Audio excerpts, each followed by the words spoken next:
Product rule of differentiability.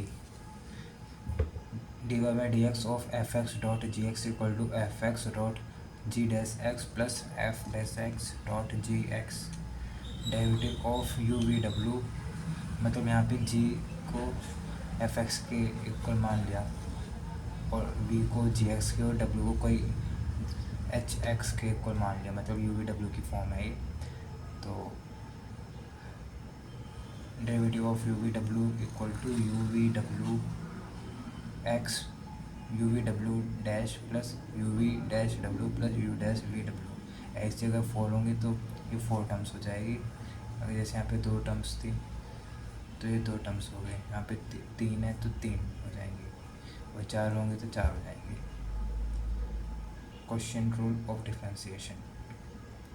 dy by dx of fx upon gx equal to gx f dash x minus fx dot g dash x upon gx का whole square where gx not equal to 0, x equal to ft and y equal to wt है अगर, then dy by dx equal to dy by dt upon dx by dt if fx equal to greatest integer function x equal to n for all n less than equal to x and greater than n plus and x less than n plus 1 where n belongs to z integer means.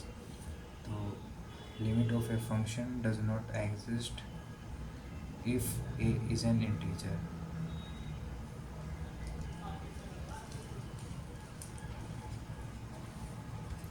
fx equal to greatest integer function equal to n for all x greater than equal to n and less than n plus 1 where n belongs to z.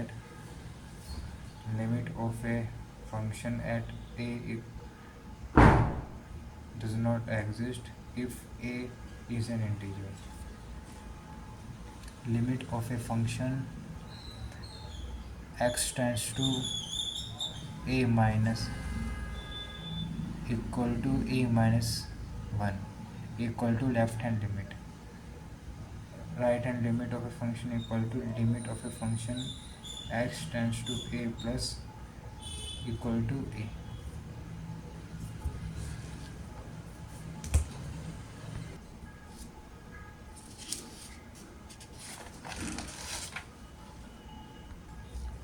अब बारी है some standard limit की। Limit of a function x tends to 0 sin x upon x equal to 1, limit of a function x tends to 0 tan x upon x equal to 1, limit of a function x tends to 0 1 minus cos ax upon x square equal to a square by 2, limit of a function x tends to infinity cos x upon x equal to 0, limit of a function x tends to 0 sin x upon x equal to 0, limit of a function x tends to 0 1 plus ax whole की power b by x equal to e की power ab, limit of a function x tends to infinity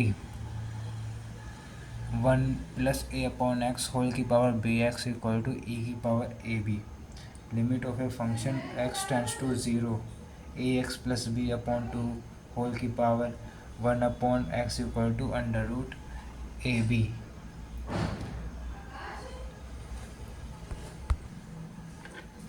Limit of a function x tends to 0 of whole 1 की power x plus 2 की power x plus 3 की power x 2 plus up to n की power x upon n की whole की power 1 upon x equal to n under root n factorial.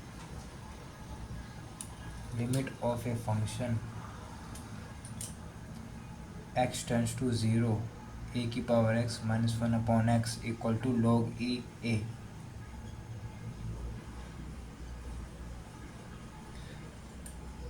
Where limit of function x tends to 0 e की power x minus 1 upon x equal to 1. Limit of a function x tends to 0 x dot sin 1 upon x equal to 0. अब बारी है mean value theorem. इसमें सबसे पहले आता है Lagrange mean value theorem. ये एक 3 तरीके की होती है मीन वैल्यू थ्योरम में भी, एक तो लैग्रेंज वाली, एक रोलेज वाली और एक कोचिस वाली। तो if F X is continuous in closed interval A to B और differentiable in open interval A to B. Differentiable हमेशा ओपन इंटरवल में ही होगा और कंटिन्यूस हमेशा क्लोज में ही होगा कहीं भी। Then at least one point C exist करेगा open interval A to B में, जहाँ पे derivative of a function at this point equal to function at B minus function at A upon B minus A. Graph के point of view से ऐसे समझ सकते हैं, अगर ये सी पॉइंट है और ये ए पॉइंट है और ये बी पॉइंट है तो इनका डेरिवेटिव इसके बीच में पॉइंट लाई कर रहा है और ये इन दोनों के डिफरेंस के इक्वल होगा। इसका स्लोप मीन्स ये स्लोप ही तो होता है एक तरीके से, स्लोप होता है। तो ये इन दोनों के हमने 10th क्लास में भी देखा था, ये इन दोनों के इस पॉइंट के y2 minus y1 x2 upon x1 के इक्वल होगा, जहाँ पे ये b है। अब बारी है रोलेज थ्योरम की। ये 3 मीन वैल्यू थ्योरम होती हैं, जिसमें कि मतलब मीन वैल्यू होती है कुछ। मीन से मतलब समझ रहे हो, कुछ मीन लिया जाता है एवरेज। यहाँ पे मीन को तुम उस तरीके से नहीं ले सकते कि मतलब जैसे एवरेज लेते हैं हम स्टैटिस्टिक्स में, ठीक है, वहाँ पे अलग अलग माना जाता है। यहाँ पे मीन को एवरेज कह सकते हैं। इफ़ एफ एक्स कंटिन्यूस है A to B closed interval में और डिफरेंशिएबल है open interval A to B में, तो और function at A equal to function at B, then there exist one point C, कम से कम जिस पॉइंट का डेरिवेटिव 0 होगा। और ग्राफ की फॉर्म में देखें तो ये पॉइंट सी है यहाँ पे, जिसका डेरिवेटिव 0 है और ये दोनों पॉइंट है जिनके बीच में लाई कर रहा है। अब आ जाते हैं कॉची मीन वैल्यू थ्योरम पे। If F X and G X are continuous in A and B, closed interval है ए बी, और differentiable in A to B, तो there exist one point at, हर जगह देयर एग्जिस्ट तो एक point है, ये भी मानना है। इसमें भी है, इसमें भी है और इसमें भी है।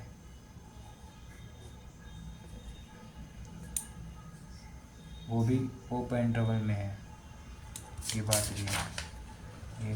ये सब ओपन इंटरवल में, कोई पॉइंट सी आ रहा है इन दोनों के बीच में, क्योंकि ग्राफ की फॉर्म में भी देखेंगे तो देख सकते हैं।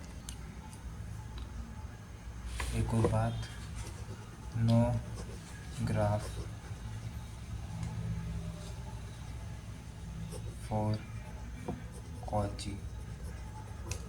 जैसे यहाँ पे दे रखे हैं ना इन दोनों के ग्राफ, इसका कोई ग्राफ नहीं है, इसे ऐसे ही करना है। दे भी नहीं रखा वैसे, ज़्यादातर सिग्निफिकेंस नहीं है इसलिए दिया नहीं है। तो जहाँ से ये लिखे गए हैं वहाँ पे दे नहीं रखा है, इसका मतलब इसकी कोई ज़रूरत नहीं है सवाल की। जहाँ से मैंने लिखे हैं वहाँ पे ये था नहीं, इसलिए इसका कोई इम्पोर्टेंस नहीं है, इसलिए था ही नहीं। तो बस इसका फॉर्मूला याद करना है। तो इसमें क्या होगा, अगर एफ एक्स और जी एक्स, इसमें दो फंक्शन आ जाते हैं इसके केस में, कॉची के केस में, और कंडीशन वही है। तो इसमें वही है कि मतलब इंडिविजुअल का डेरिवेटिव को डिवाइड कर दिया, उनका रेशियो ले लिया दोनों के डेरिवेटिव का, तो कॉमन तो पार्ट कट जाएगा। जैसे यहाँ पे भी बी माइनस ए होगा, यहाँ पे बी माइनस, तो कट गया, वो दिखाया नहीं। बात तो ये इन दोनों का जो इंडिविजुअल डेरिवेटिव था वो डिवाइड कर दिया, तो ये बन जाएगा जी डैश सी और F dash C equal to G dash B minus, G dash नहीं होगा बल्कि ये होगा बिना डेरिवेटिव के, G at B minus G at A, F at B minus F at A. तो ये आज के फॉर्मूले। बस यही है और कुछ नहीं।